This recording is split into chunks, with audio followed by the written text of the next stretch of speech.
सिंहासन बत्तीसी। सम्राट विक्रमादित्य बहुत ही न्यायप्रिय, सत्यवादी, प्रजारक्षक राजा के रूप में जाने जाते थे। राजा विक्रमादित्य के पास एक ऐसा अद्भुत सिंहासन था जिसमें 32 पुतलियां थी।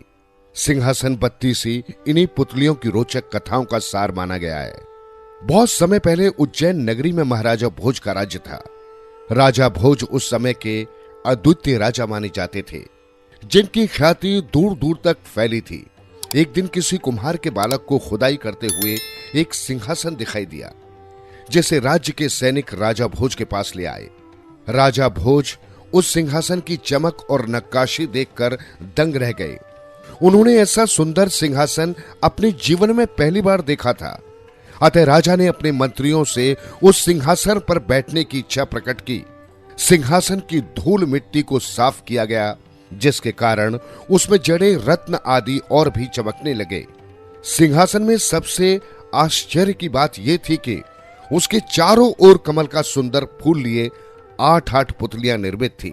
सभी तैयारियां पूरी होने पर शुभ मुहूर्त में राजा भोज ने जैसे ही उस सिंहासन पर बैठने के लिए कदम बढ़ाया, तभी सारी पुतलियां खिलखिलाकर हंस पड़ी। राजा के द्वारा कारण पूछने पर प्रत्येक पुतली ने राजा को राजा विक्रमादित्य से संबंधित एक एक कहानी सुनाई और पूछा, यदि आपके अंदर ऐसी प्रतिभा, ऐसे गुण हैं, तभी इस सिंहासन पर बैठ सकते हैं। पहली पुतली।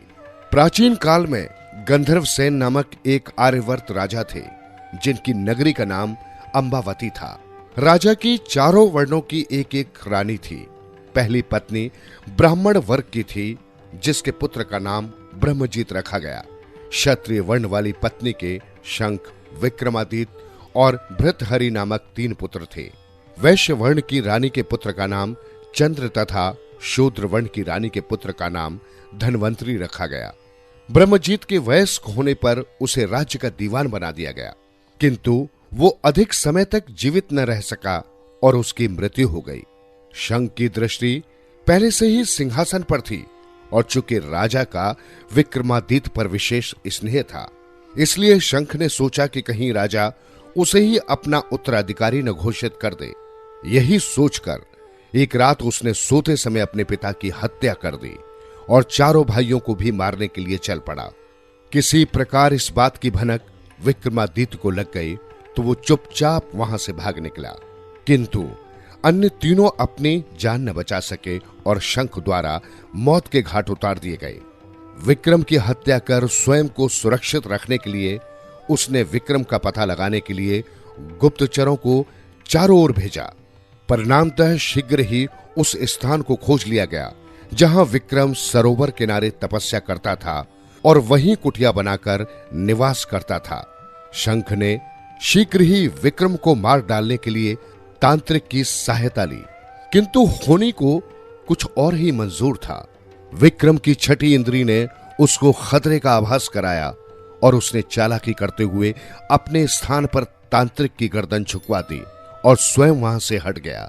योजना का अंतिम चरण पूरा करने के लिए जैसे ही शंख ने झुकी हुई गर्दन काटी, वैसे ही विक्रम ने झपट्टा मारकर उसकी तलवार छीनकर उसी की गर्दन काट डाली।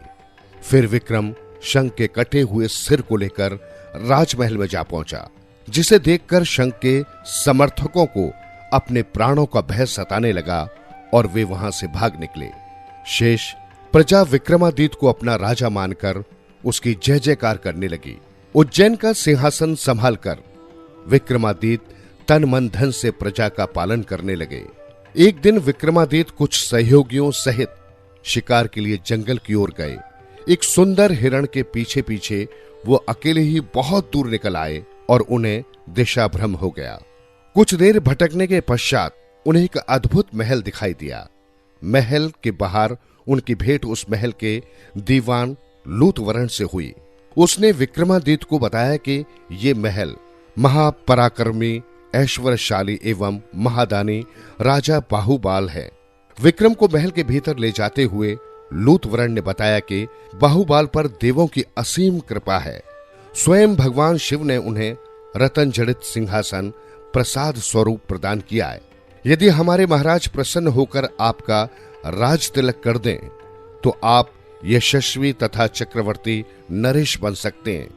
इस अवसर पर यदि आप उनसे ये चमत्कारिक सिंहासन दान स्वरूप मांगेंगे तो वे निसंकोच दे देंगे। बाहुबल के दरबार में पहुंचकर विक्रमादित्य ने उनका अभिवादन किया। बाहुबल ने भी उनका राजकीय सम्मान किया। विक्रम की बातों और गुणों से राजा बाहुबल बहुत प्रभावित हुए और उन्होंने विक्रम का राज तिलक करके चक्रवर्ती सम्राट घोषित कर दिया।